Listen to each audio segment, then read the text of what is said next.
Annyeong mga ka-choice. Okay, nasamahan niyo ako dito mag-gala-gala dito sa malapit sa bahay namin na Lake Cafe. So, before that is mag-intro muna tayo and don't forget to follow. So, ngayon is nandito kami sa Sinjungo Lake. So, ito yung malawak din na lake dito sa Asan City.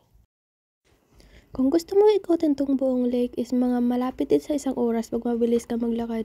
Pero kung mabagal ka maglakad, nasa 1 oras talaga siya.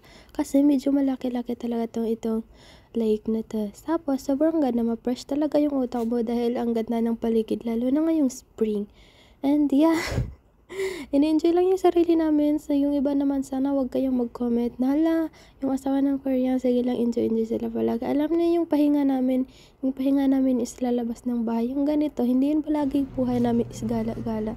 Hindi alam yung mga pinagdaraanan namin dito sa ibang bansa. Pero yan, in-enjoy pa rin namin yung buhay kasi hindi naman palagi na nasa baba tayo. So yeah, kailangan lang enjoy natin yung buhay natin. Huwag mo padala sa mga problema. Ano mo yung napagdaanan natin, alam mo nandyan sa Lord na gagabay sa'yo palagi. So manali ka lang and pray always. So yeah, mag-relax na kami dito and gusto ko talaga maano yung utak ko kasi sobrang ng dami ng mga pinagdaanan. So kailangan mo ding mag-relax sometimes. So hindi naman yan everyday. So ngayon nandito na kami sa coffee shop. So mostly yung mga dito nila is price is hindi ka mag-expect na mura siya kasi dito na area is mas mahal talaga siya sa ordinary na mga coffee shop kasi dito is patago siya papasok and yeah, famous to na area. So medyo pricey talaga yung drinks at saka mga dessert nila.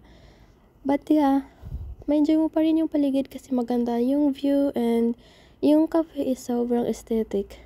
So yeah, tingnan yung mga nila, yung mga display and yung CR nila and din yung mga sobrang kang comfortable mag-upo ka dito tapos magmaganda pag wala masyadong tao kasi ma-enjoy mo talaga yung pagka-cafe mo dito. So ayan na pala yung in-order namin is milk matcha yan and sobrang creamy and then meron ding chocolate sa itaas. Yung sa akin naman is parang sweet and sour, yung red flower. So okay naman siya, masarap naman siya. And yung kasama ko is ate ko, yung ko dito kakilala ko rin, Ninja.